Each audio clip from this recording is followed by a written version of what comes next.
statistika dan probabilitas 2. Baiklah, di sini saya akan memperkenalkan anggota saya, yang itu mulai dari saya Hengki Ibnu Afriansyah. Saya Febrian Fajaryadi. Saya Muhammad Farhan. Muhammad Hidayat. Saya adalah Atia Nasti. Saya Fadila Permata ini. Saya Muhammad Asli. Dan saya Emi Sadaras. Baiklah, judul penelitian kami yaitu korelasi antara jam belajar dan hasil belajar pada mata kuliah Metode Riset Sistem Informasi jurusan Sistem Informasi Universitas Metamedia. Yang pertama saya akan menjelaskan pembagian kelompok di mana masing-masing anggota ada tugas masing-masing.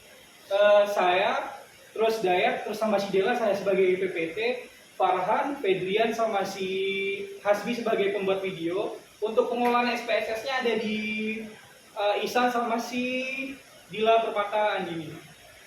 Materi pertama akan dijelaskan oleh Dela Apria Masni. Kepada Dela Apria Masni saya persilakan.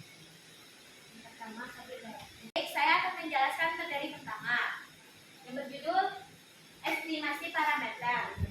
Berdasarkan hasil SPSS menunjukkan N adalah 30, berarti telah sesuai inputan data untuk tabel belajar dan untuk tabel ujian.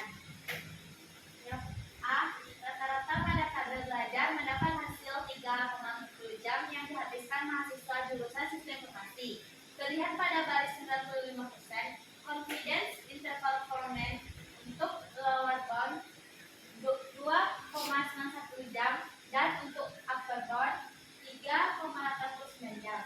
Ini menunjukkan dengan derajat keyakinan 9,95% kita bisa menyimpulkan bahwa rata-rata waktu yang diperlukan mahasiswa Sistem Informasi untuk belajar mandiri terletak antara 2,91 jam sampai dengan 3,89 jam.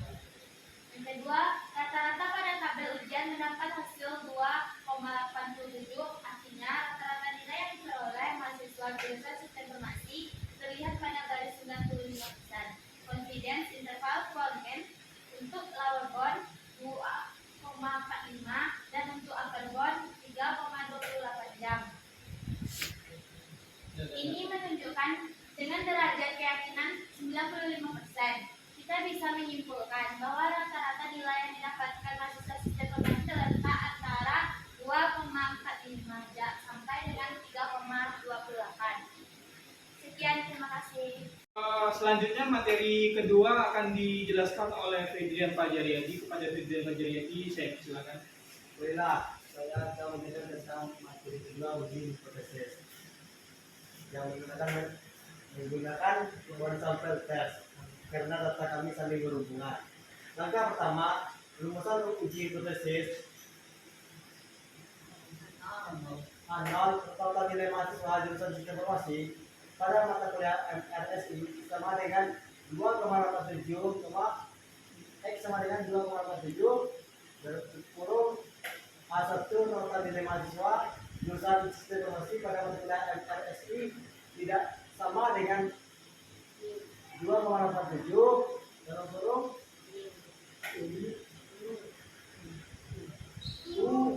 dengan 2,87. Langkah kedua uji normalitas. Langkah kedua uji normalitas.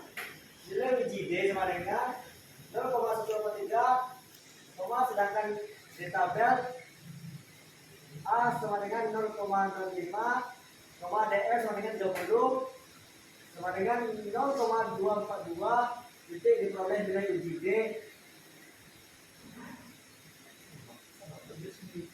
Sama D, tabel sehingga tidak tolak halal. Jadi data nilai hasil belajar berdistribusi normal. Langkah 3 uji on sample T test.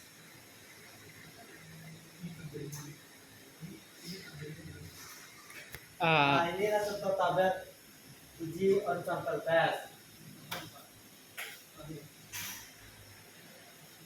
Yang selanjutnya adalah langkah keempat.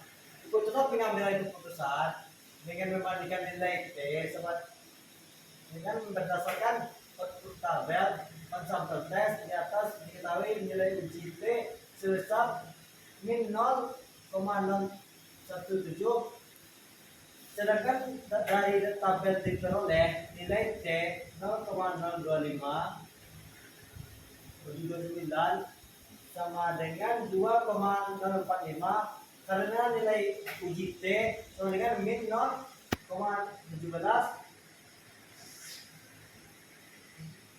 T 0,2,045 maka H0 diterima dan H1 ditolak. Materi selanjutnya akan disampaikan oleh Muhammad Farhan kepada Muhammad Farhan. Saya persilakan. Oke, selanjutnya di materi ini kita membahas tentang materi menguji validitas dan rehabilitas. Di 33.1 itu kita menguji validitas. Yang pertama itu kita menginputkan data. Nah, itu bisa dilihat di tabelnya, kita menentukan data, terus mencari total dari nilai variabelnya. Nah, di situ ada total dari nilai variabel tersebut. Next, ke bawahnya. Nah, setelah kita mencari nilai total dari variabel, kita mencari nilai R hitung. Seperti contoh gambar yang di depan. Nah, interpretasi uji validitas. Pertama, cari nilai R tabel. Diketahui df sama dengan 30 dikurang 2 sama dengan 28. Taraf signifikan sama dengan 0,05, maka R tabel sama dengan df 28 kutip, bukan kutip sih, tanda 2,0,05 sama dengan 0,374. Kedua, bandingkan nilai R tabel dan nilai dan R hitung. Pertanyaan 1 sama dengan 0,618 besar 0,374, maka H0 diterima. Artinya alat ukur yang digunakan valid. Pada pertanyaan 4 sama dengan 0,194 kecil 0,374, maka H0 ditolak. Artinya alat ukur yang digunakan tidak valid, sehingga Anda harus mengganti pertanyaan tersebut dengan pertanyaan lain, atau pertanyaan tersebut tidak dapat digunakan dalam kuesioner. Hapus pertanyaan tersebut seperti gambar di bawah ini. Baik, terima kasih atas presentasinya. Saya ucapkan terima kasih. Saya kembalikan ke moderator. Baiklah, materi selanjutnya akan disampaikan oleh Hasbi kepada Muhammad Hasbi. Saya persilakan. Baiklah, untuk materi selanjutnya inilah hasil output dari uji rehabilitas. Pada tabel case processing summary dapat dilihat baris kases valid menyatakan jumlah responden ada 30 dan presentasi ada menunjukkan 100%. Hal ini menandakan bahwa 30 responden tersebut valid dan tidak ada responden yang masuk ke kategori responden. Hasil perhitungan uji reliabilitas metode Konbas alpha dapat dilihat pada kolom Konbas alpha yaitu 0,68 dengan item menunjukkan bahwa jumlah dari item atau jumlah pertanyaan yang diinput pada variabel Q adalah 4, diketahui nilai R itu sama dengan 0,60,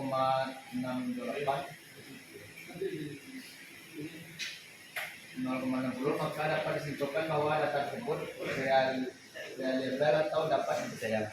Selanjutnya materinya akan dijelaskan oleh Muhammad Ihsan Daras. Silakan kepada Ihsan Daras, kami persilakan. Dalam materi saya itu ada materi T-square. Yang pertama-tama kita lakukan hipotesis. Yang pertama, pada H0 tidak ada pengaruh waktu belajar terhadap hasil nilai ujian mahasiswa sistem informasi. Dan yang kedua adalah satunya, yaitu ada pengaruh waktu belajar terhadap hasil nilai ujian mahasiswa sistem informasi. Sebelum itu, pada penulisan variabel berkelompok, maka nilai value diisikan sesuai dengan pilihan yang ada. Nah, karena di sini kita memakai dua tabel. Yang pertama itu ada kuesioner dan yang kedua ada waktu.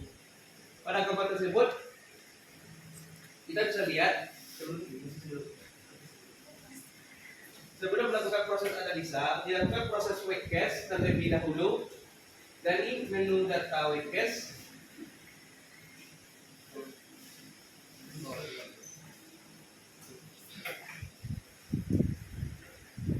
dari menu data weight case terlebih dahulu dan pilih weight case by, lalu masukkan variabel jumlah dan frekuensi variabel sesuai pada gambar di atas. Langkah selanjutnya adalah analisa dengan memilih analyze, non parametric, test, lalu pilih t-square. Sesuai pada tampilan yang di atas. Lalu langkah selanjutnya adalah memindahkan variabel kuesioner pada kolom tes variabel list. Nah, ini adalah hasil outputnya. Di sini saya jelaskan interpretasi hasil t-square, yaitu di sini saya memilih untuk memakai SIG agar lebih mudah. Dari data di atas kita mendapatkan SIG yaitu 0,646 dibandingkan dengan 0,05, maka mendapatkan lebih besar. Maka H0-nya kita terima. Berdasarkan dari pengujian, hasil yang diperoleh sama, yaitu H0 diterima sehingga disimpulkan adanya pengaruh waktu belajar terhadap hasil ujian mahasiswa sistem informasi. Sekian dari saya kembalikan ke moderator. Baiklah, materi selanjutnya akan disampaikan oleh Fadila Permataandini. Kepada Fadila Permataandini, saya persilakan. Baik, saya akan menjelaskan tentang korelasi. Langkah-langkah dalam menggunakan SPSS. Yang pertama, input data ke SPSS. Setelah diinput, lakukan uji normalitas. Pada di sini merupakan hasil output dari uji normalitas.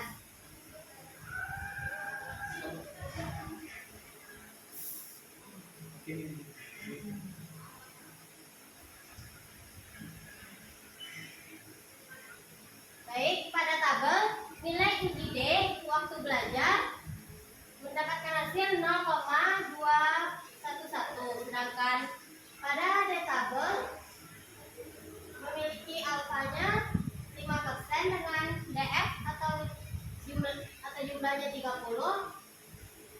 mendapatkan pada D tabelnya yaitu 0,242. Diperoleh nilai uji D kecil dari D tabel sehingga tolak H0. Jadi data nilai hasil belajar berdistribusi normal. Nilai uji D hasil ujian sama dengan 0,183, sedangkan D tabel 0,242. Diperoleh nilai uji D kecil dari D tabel sehingga tidak tolak H0. Jadi data nilai hasil belajar berdistribusi normal. Selanjutnya kita melakukan uji linearitas. Pada ini merupakan hasil dari output uji linearitas. Perlu diperhatikan pada bagian ini, pastikan angka di sini mencapai 100%, sehingga hasil dari tabel lainnya menunjukkan hal benar. Perhatikan bahwa variabel hasil ujian dan waktu belajar telah 100% inputan. Hal ini telah sesuai dari data soal sehingga tabel selanjutnya dapat diinterpretasikan. Selanjutnya kita perhatikan pada ANOVA tabelnya.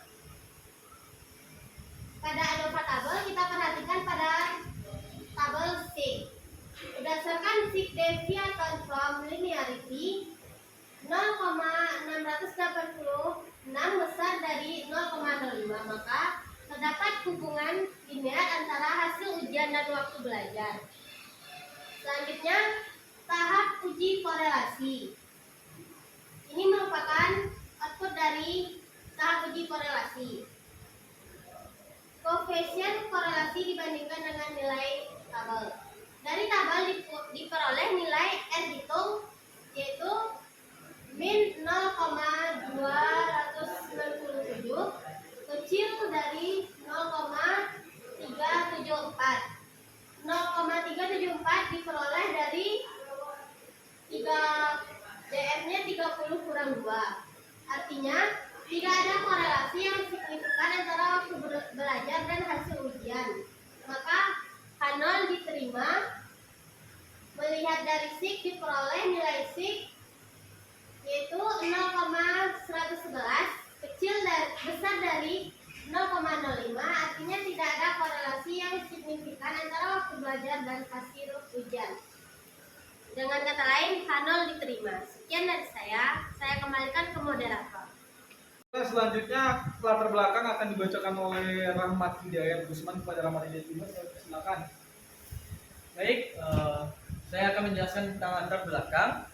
Itu jadi di mata kuliah statistika itu adalah mata kuliah yang diajarkan di perguruan tinggi. Dan statistika hanya selalu diajarkan di perguruan tinggi manapun. Dan mata kuliah ini diharapkan dapat membantu mahasiswa mengenai informasi yang bersifat kuantitatif. Dan ada beberapa di latar belakang itu tuh yang pertama pengertian statistik dan statistika. Itu statistik dan statistika itu berbeda. Lanjut itu yang kedua teknik pengumpulan data, dan apa saja pengumpulan data, teknik pengumpulan data itu diajarkan di statistika. Selanjutnya itu tuh metode pengumpulan data, dan metode yang ada itu tuh yang akan dipelajari di statistika. Itu tuh adalah latar belakang, dan kembalikan kepada masyarakat. Demikianlah hasil presentasi dari kelompok kami. Kalau ada salah kata mohon dimaafkan. Assalamualaikum